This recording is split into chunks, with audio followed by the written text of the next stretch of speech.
आज सुनिए हिंदी कथा जगत की सुप्रसिद्ध एवं वरिष्ठ लेखिका सुषमा मुनीन्द्र जी की लिखी हुई कहानी बस इतनी सी बात है। मेरी जुबानी। मैं हूँ सीमा सिंह।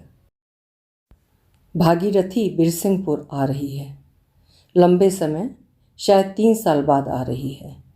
घर से अन्यत्र चले जाओ तो निश्चित निर्धारित समय पर आना कम ही होता है। यदि विलोम वातावरण में घर छोड़ा हो तब तो अनिवार्यतः कम होता है। उसके आगमन पर इतना सोचने जैसा नहीं है जितना मुख्य बाजार में 19वीं सदी के किसी दशक में निर्मित हुए इस पुश्तैनी घर के सदस्य सोच रहे हैं। भागीरथी की 5 साल बड़ी बहन सोमवती, जो उसकी जेठानी भी है, निरंतर सोचते हुए अपनी मानसिकता को संदिग्ध बना रही है। कभी इसने प्रसन्न चित्त से भागीरथी को देवरानी बनाया था, लेकिन अब भागीरथी उसे बहन और देवरानी नहीं, विभीषिका की तरह लगती है। मुकाबले के लिए तैयार रहना होगा। कुछ प्रश्न पता नहीं कब से ख्याल में ठहरे हुए हैं।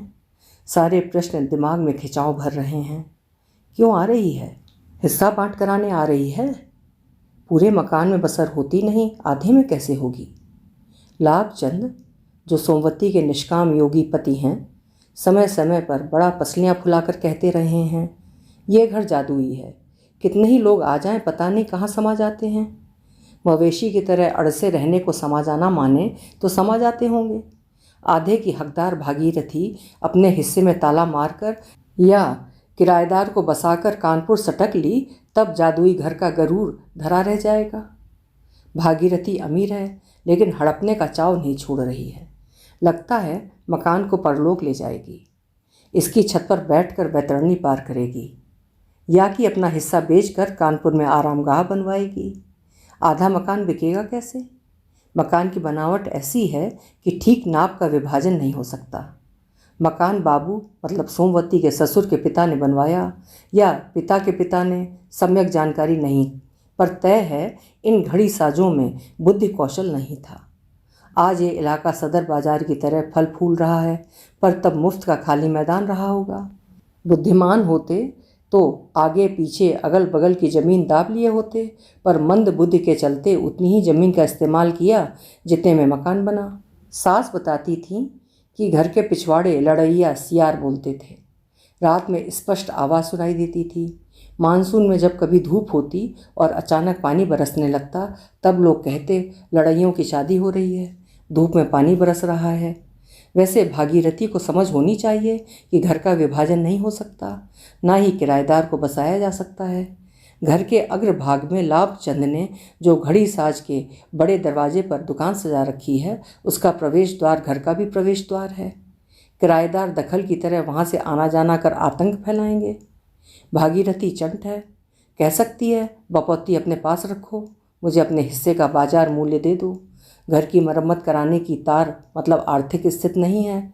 गगन छूते बाजार मूल्य को देने की कैसे होगी? दुकान से आय ही कितनी होती है? जब बाबू ने घड़ी साज की दुकान शुरू की थी तब अच्छा काम मिलता रहा होगा। उन दिनों घड़ी बांधना किस्मत की बात होती थी। विवाह में नेकचार में हाथ घड़ी मिले तो उसे सम्मानजनक विवाह माना जाता था। घड़ी बिगड़ने पर नई घड़ी खरीदने की तार न रहती थी। लोग मरम्मत कराने आते थे। बाबू समय सीमा बताते, सुधारने में इतने दिन लग जाएंगे। वॉल क्लॉक, टाइम पीस घरों की शोभा होती थी। अब घड़ी मामूली उपकरण हो गई है। कम लोग घड़ी बांधते हैं, खराब हो जाए तो दूसरी खरीद लेते हैं। समय, तारीख, अलार्म सब कुछ मोबाइल में है। घड़ी साजी के काम में बरकत नहीं रही। लाभचंद को भगीरथी का आना अच्छा लग रहा है। ऐसी हंसोड़ है कि घर में ऊर्जा भर देती है। वे उसे भयाहू मतलब छोटे भाई रूपचंद की पत्नी कम, साली अधिक मानते हैं। पहले साली थी, भयाहू बाद में बनी। वो भी उन्हें बदस्तूर जीजा बोलती है कि वे जेठ बाद में बने। उन्हें घर भरा हुआ नहीं लगता था, पर रूपचंद और भागीरथी के जाने से पूरी तरह खाली लगने लगा है। व्याप्त सन्नाटे को स्वीकार करने में वक्त लगा था। जब भागीरथी गई तब सोमवती का पुत्र विनयशील इतना वयस्क था कि वजहों को पूरी तरह समझता था। भागीरथी उसे हमेशा एक समर्थक की तरह लगती है। भागीरथी मौसी आए तो घर की मंद पड़ चुकी गतिविधियां कुछ दिनों के लिए सुचारू हो सकती हैं। सोमवती की नींद हरण हो गई है। पहलू बदल रही है, पर नींद रिसा गई है। लग रहा है भागीरथी निरंतर छाती में मूंग दल रही है। उसकी जैसी सुर्ख नहीं श्यामल मुख वाली है, पर किस्मत दिपदिपा रही है। ऐसा अलंकार आभूषण ला दे रहती है मानो उसके भीतर आर्तनाद भरना चाहती है। उसने लाभचंद की ओर करवट ली। लगता है सो गए। इन्हें देखकर कहा जा सकता है नींद ऐसी भी विराट और व्यापक होती है। जानती है वे हर समाचार से बेखबर बने रहने की नियति पाए हैं, लेकिन वो थोड़ा दिलासा चाहती है। सो गए? नहीं, मतलब ये भी किसी मंथन से गुजर रहे हैं। भागीरथी क्यों आ रही है? मिलने आ रही है, हिस्सा लेने आ रही है। प्रयोजन न ढूंढा करो। रूप 1-2 साल में रिटायर होगा, अभी कंपनी के घर में रहता है। रिटायर होने के पहले अपना इंतज़ाम बनाना चाहता होगा। इस घर को बेचकर वो आधे का हकदार है। हकदार है तो न जाता। यदि कहूँ तुम पहले की तरह मिलनसार नहीं रही, इसलिए गया, तो उचटने लगोगी। भागीरथी के साथ थोड़ा निर्मल व्यवहार करना कि सब ठीक रहे। तुमने इस बाबा आदम के ज़माने का घर और घड़ी साज की दुकान से आगे कुछ देखा होता तो समझते सब ठीक क्यों नहीं रहता। बाबू जैसे पट्टा लिखा गए कि तुम घड़ी साजते रहो। विनयशील पढ़ाई में तुम्हारी तरह ढपोर रहा। घड़ी सुधार कर जन्म अकारत कर रहा है। रूप कानपुर में पैसा कूट रहा है। माता का लाल मतलब भगीरथी का पुत्र स्मरण सिंगापुर में दम दिखा रहा है। दुकान में इतनी जगह और काम नहीं है कि पूरा कुटुंब जूझता रहे। सो जाओ। सुबह भगीरथी आ जाएगी। थोड़ी विनम्रता दिखाना। भगीरथी हमेशा विनम्र रहती है। अब वो विनम्र हो गई। हंसोड़ है इसका मतलब ये नहीं कि विनम्र भी है। सो जाओ। सोमवती को सुझाव साजिश की तरह लगते हैं, लेकिन उसने विनम्रता शब्द पर मनन किया। भागीरथी रात की ट्रेन में बैठ चुकी है। उसके आने को स्थगित नहीं किया जा सकता। मिलनसार होकर सत्कार करना होगा कि हिस्सा बांट की बात में संकोच करे। यह भी दिखाना है यदि उसका स्तर उत्थान पर है तो यहाँ भी खान पान में रईसी चलती है। देखना होगा रसोई में किसी चीज़ की कमी न रहे। जब सामान चुक जाता है तब शैलबाला मतलब विनयशील की पत्नी को होश आता है। लंगूरों मतलब शैलबाला के बच्चे निहारिका, सारिका, नवबोध को समझाना होगा कि भगीरथी को अपने लक्षण न दिखाएं। सुना है स्मरण की बच्ची छोटी है पर चटर पटर अंग्रेजी बोलती है। भगीरथी के कमरे में नई चादर बिछाकर नया तौलिया रखना है। सामान्य परिवार की सहोदराएं, साथ खेलना, खाना, शाला जाना। पिता ने सोमवती को सहर्ष लाभचंद से ब्याह दिया कि अपना मकान दुकान है, खाना खुराक की कमी ना होगी। लाभचंद की दुकान से नज़दीकी रही रूपचंद की पोथी से। लाभचंद बाबू के सहायक बनकर उभरे।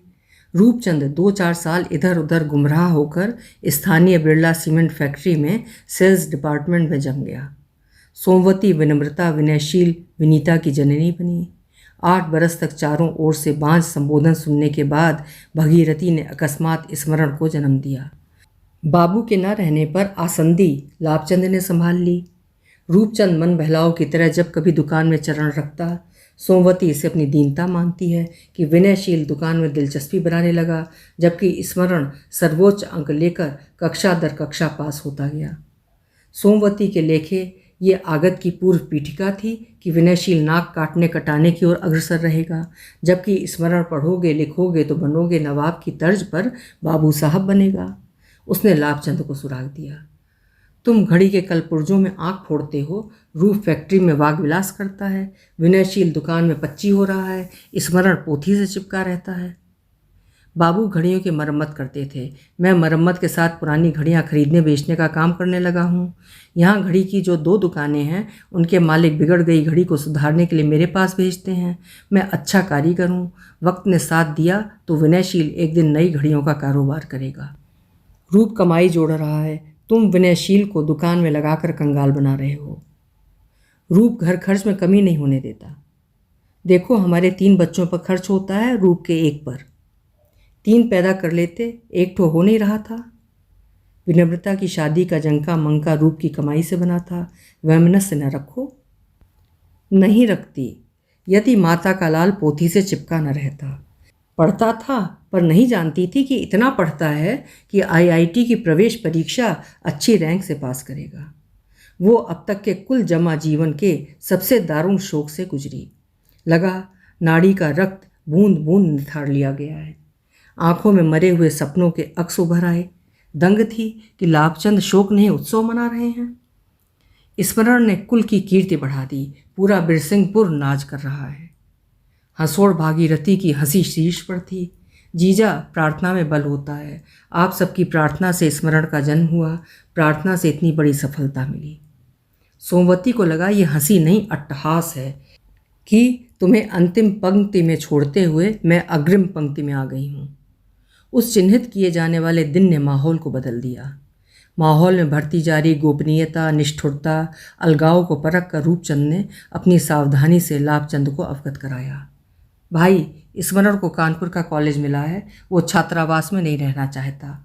मैनेजमेंट से रिक्वेस्ट कर मैंने अपना तबादला कानपुर ब्रांच में करा लिया है। लाभचंद रूपचंद का मंतव्य समझ गए थे। एक छत के नीचे चूल्हे अलग हों, इससे अच्छा है छत अलग हो जाए। बिरसिंहपुर और कानपुर के बीच सूचनाएं आती जाती रहीं, गतिविधियां चलती रहीं। रूपचंद ने विनीता के विवाह का जंका मंका कम ना होने दिया। भागीरथी के साथ कम आया, लेकिन आया। अब भागीरथी आ रही है। विनयशील भागीरथी को रेलवे स्टेशन से ले आया। सोमवती ने भागीरथी को आपाद मस्तक देखा। उसे वो उस वणिक की तरह लग रही थी जो राई रत्ती का हिसाब लेने आया हो। भागीरथी ने सोमवती को देखा। चेहरे में आर्तनाद है, आंखों में मरे हुए सपनों की किरचें। माथे की लकीर बताती हैं मस्तक अभी तक शीतल नहीं हुआ है, चेहरे की सुर्खी कम है। कैसी हो सोमवती? जैसी थी वैसी हूँ। दुबला गई हो। लाभचंद इस तत्परता से बोले मानो न बोलेंगे तो सोमवती संताप बताने लगेगी। भागीरथी, रूप क्यों नहीं आया? छुट्टी नहीं मिली जीजा। शैलबाला ने पैर छुए। भागीरथी उसके शीश पर हाथ फेरती हुई बोली, शैल, तुम अब भी सिर ढकती हो? सोमवती ने भक्ति करारी कर शैलबाला को जांचा। लहुरी सास के आदर अदब में कुछ अधिक ही सिर ढके है। भागीरथी, हम तुम गजभर घूंघट डालते थे। नवनिधि, मतलब स्मरण की पत्नी शर्ट पैंट पहनती है, अब सब चलता है। लड़के बहू काबिल हों तो सब चलता है। शैलबाला को वहाँ रुके रहना व्यर्थ लगा। मैं चाय लाती हूँ। वो ट्रे में कई प्याले रख कर ले आई। भागीरथी ने सराहना की, शैल, चाय अच्छी बनी है। सोमवती ने निंदा की, फीकी है, मुझे मीठी चाय पसंद है, इसलिए चीनी कम डालती है। लाभचंद ने बचाव किया, बुढ़ापे में चीनी, नमक, मैदा कम खाना चाहिए। चाय पीकर भागीरथी अपने कमरे में आ गई। दिल भरा है। इस कमरे में दाम्पत्य का आरंभ हुआ। इस कमरे में बहुत गाढ़ी नींद आती थी। इस कमरे में कानपुर जाने की योजना बनी। नहा धोकर भागीरथी पूरा घर इस तरह घूमी जैसे कोई लंबित पड़ी साध पूरी कर रही हो। बीच वाला बड़ा कमरा सदैव चहलकदमी से भरा रहता था। चारों बच्चे इस कमरे में खाते, पढ़ते, झगड़ते, अंत्याक्षरी खेलते थे। वो भी खेल में भाग लेती थी। दुकान का परिष्कृत प्रारूप देखकर तो इतनी दंग हो गई कि बीच वाले बड़े कमरे में मौजूद सोमवती के पास आकर निर्णायक लहजे में बोली, सोमवती, विनयशील ने दुकान का रूप बदल दिया है। विश्वास नहीं होता वही दुकान है जहाँ बांस की चटाई पर बैठे बाबू चौकी में घड़ियाँ फैलाए चिमटी से घड़ियों के बारीक पुर्जों को सही जगह बैठाते जोड़ते थे। विनयशील ने अच्छा संभाल लिया। दुकान ही संभालेगा, पढ़ाई छोड़ दुकान में घुसा रहता था। तुम्हारे जीजा जी की पसलियाँ फूल जाती थीं कि घर में एक और घड़ी साज तैयार हो रहा है। स्मरण को देखो, सिंगापुर में ठाठ कर रहा है। भागीरथी चुप रही। स्मरण की प्रगति प्रोन्नति ही वो फांस है जो सोमवती के अंतस में गहरे तक बैठ गई है। सोमवती, तुम लोगों के लिए कुछ लाई हूँ। भागीरथी कमरे से भूरा ट्रॉली बैग ले आई। बैग से निकाल कर उपहार सजा दिए। लाभचंद के लिए वूलन सूट लेंथ, विनयशील के लिए गर्म कोट, सोमवती, शैलबाला के लिए सुंदर रंग और प्रिंट की साड़ियाँ, विनयशील के बच्चों निहारिका, नवबोध, सारिका के लिए रिस्ट वॉच और एक कीमती टैबलेट। सोमवती को लगा वो एकाएक भिक्षुणी बन गई है। भागीरथी इतना क्यों लाई? बाजार गई, जो जी में आया खरीदती गई। सोमवती ने निरर्थक बात की, इतनी गर्मी है, पूरा घर तप रहा है। गर्म कपड़ा कोट देखकर मुझे और गर्मी लगने लगी। ये जेठ है, सोमवती, घर तपेगा ही। गर्म कपड़े जेठ के लिए नहीं, पूस माघ के लिए लाई हूँ। नवबोध को सोमवती के संताप से मतलब नहीं। रिस्ट वॉच ने उसे इतना ऊर्जस्वित कर दिया कि लगा भागीरथी को आभार स्वरूप कुछ नायाब दिखाना चाहिए। दबी चाप से गया, स्केट्स धारण कर लहराता डगमगाता यूं आया कि असंतुलित होकर गिर गया। सोमवती ने औंधे पड़े नवबोध की पीठ पर तमक कर मुष्टि प्रहार कर दिया। पूरा राक्षस है। भागीरथी ने नवबोध को अपने समीप कर लिया। सोमवती, बच्चे का घुटना छिल गया। मनई धारण मतलब मनुष्य की तरह रहे तो न छिले। बुढ़ापे में भी चैन नहीं। तुम अकेले तसल्ली से सोती सुस्ताती हो। भागीरथी समझ रही थी सोमवती असहज है। सोमवती सहज रहने की चेष्टा कर रही है, पर भागीरथी की उपस्थिति सहज होने नहीं दे रही है। घर के लोग स्थिति को सहज रखने का उद्यम कर रहे थे। शैलबाला ने रुचि से रात का खाना खाया।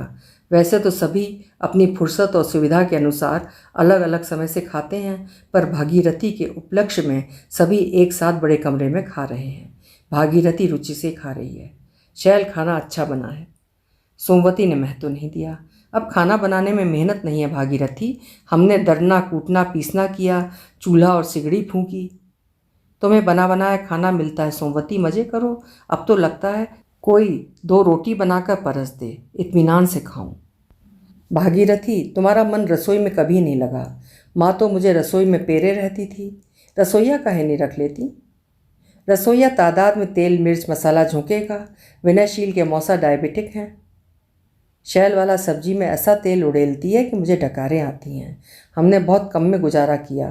कढ़ाई में 1 बूंद तेल अधिक गिर जाता तो सास रानी दिन भर की गाथा बना देती थी।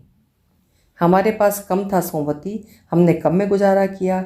अब स्थिति ठीक है, इसलिए बच्चों को बेहतर मिल रहा है। इनके बच्चों को कहो और अच्छा मिले। कानपुर में रहकर बड़ी विचार वाली बन गई हो। विनयशील को सोमवती की जंग को बंद करना जरूरी लगा। मौसी, 1 कचौड़ी और लो। 2 लूँगी। दिनों बाद सबके साथ खा रही हूँ। जब से स्मरण गया है, न बनाने की इच्छा होती है न खाने की। तुम सुखी हो सोमवती, मुझे अकेलापन लगता है। ऐसे टंटपाली मतलब उपद्रवी बच्चों के साथ रहो तो जानो कैसे कपार फटता है। मेरी तरह अकेले रहो तब जानोगी कपार फटना किसे कहते हैं। घड़ी देखकर दिन गुजरता है। अरे, अकेलेपन के कारण लोग डिप्रेशन में चले जाते हैं। पता नहीं क्या क्या सोचती रहती हूँ। इस कमरे से उस कमरे में डोलती फिरती हूँ। स्मरण को बुला लो, खूब कमा लिया है। नहीं चाहती थी स्मरण सिंगापुर जाए, पर उसने मेहनत की है, रोकते ना बना। मैं 2 बार सिंगापुर गई हूँ, वो खुश है। उसे बुलाकर उसकी खुशी नहीं छीनूंगी। लाभचंद ने दोनों बहनों को लक्ष्य किया। तुम बहनें हर बात को नाजुक क्यों बना देती हो? एक को अपने बच्चों से बैर है, एक को अपने बच्चे के बिना उदास है। संतान का मामला ऐसा ही होता है जीजा। संतान हमें बल देती है, लेकिन निर्बल भी करती है। जो हमारा सुख है वही भय है। स्मरण की तरक्की का सुख है, लेकिन भय रहता है। विदेश में अकेला है। विनयशील ने घर के काम को बहुत अच्छी तरह संभाल रखा है, वरना आजकल के लड़के माता पिता के साथ रहना नहीं चाहते, भले ही छोटी मोटी नौकरी में धक्का खाते फिरें। विनयशील भागीरथी को हमेशा समर्थक की तरह देखता है। पूछने लगा, मौसा का रिटायरमेंट कब है मौसी? 1.5-2 साल बचे हैं। यहीं आ जाना, अम्मा का बोलना बतियाना होगा। स्मरण बेफिक्र रहेगा कि तुम लोग अकेले नहीं हो। तुमने बहुत अहम बात की विनयशील। स्मरण कहता है घड़ी की ऐसी ब्रांडेड शॉप खोलो जो बिरसिंहपुर में अलग नज़र आए।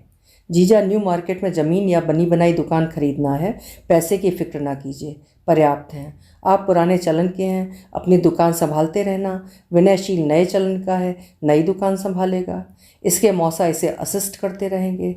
सब डेरा सामान यही रह जाना है। स्मरण के पास बहुत है। हमारा धन बैंक में पड़ा रहे, इससे अच्छा है हम शान से जिएं। 2/3 जीवन कट गया, जो बचा है मिलकर जिएंगे। लाभचंद जैसे देव वाणी सुन रहे हैं। ऐसे अनुकूलन का न विचार आया न अपेक्षा थी। बोले, भागीरथी, किसी दिन मैं सोमवती से कह रहा था भगवान चाहेगा तो विनयशील नई घड़ियों की दुकान खोलेगा। लगता है उस दिन मेरी जबान में सरस्वती विराजमान थी।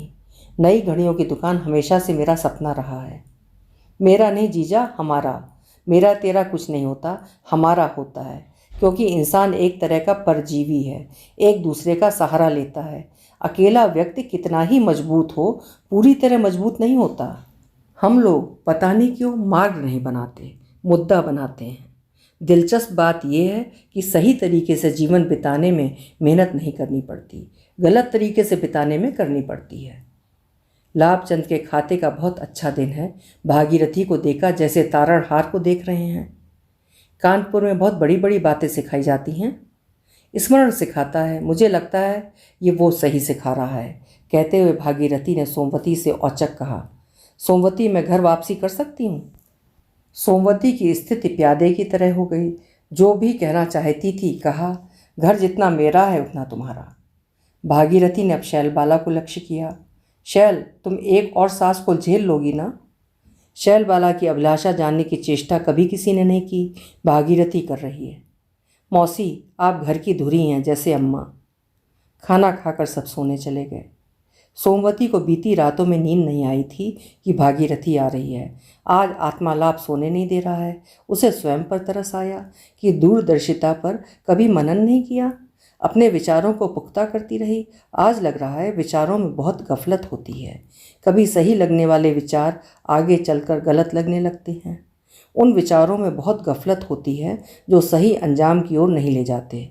उसने विचारों को ऊंची मजबूत सलाखों के भीतर इस तरह कैद कर रखा है कि कोई सहयोग सहकार वहां तक नहीं पहुंचता। गुजरे हुए को मजबूत सलाखों के भीतर इस तरह सुरक्षित रखती रही कि उस गुजरे हुए से मानसिक तौर पर बार बार गुजरती रही। आज लग रहा है नसों का खिंचाव कम हो रहा है, बंद जोड़ खुल रहे हैं, आंखों में कब से पड़े मरे हुए सपनों के अक्स लुप्त हो रहे हैं। भागीरथी ठीक कहती है, सही तरीके से जीवन बिताने में मेहनत नहीं करनी पड़ती।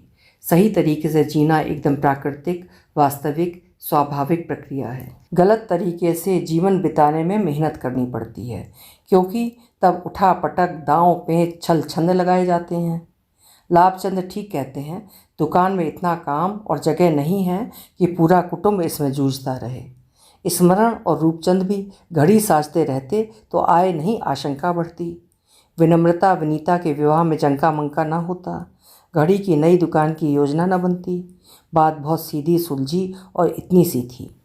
उसने उलझाने में पता नहीं कितने बरस व्यर्थ कर दिए। उसे लगा एकाएक कुछ समृद्ध सा हस्तगत होने जा रहा है, कुछ ऐसा जो वो पता नहीं कब से चाहती थी कि हो।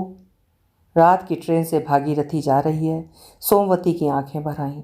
यही कहा, जब दिल करे चली आना भागीरथी, ये घर जादुई है। कितने ही लोग आ जाएं, पता नहीं कहाँ समा जाते हैं। अभी आप सुन रहे थे एक पारिवारिक सकारात्मक कहानी, बस इतनी सी बात है, जिसकी लेखिका हैं सुषमा मुनींद्र जी। उम्मीद करती हूँ कि कहानी आपको ज़रूर पसंद आई होगी और मन को भिगो भी गई होगी। कल फिर मिलेंगे। आपका समय शुभ हो।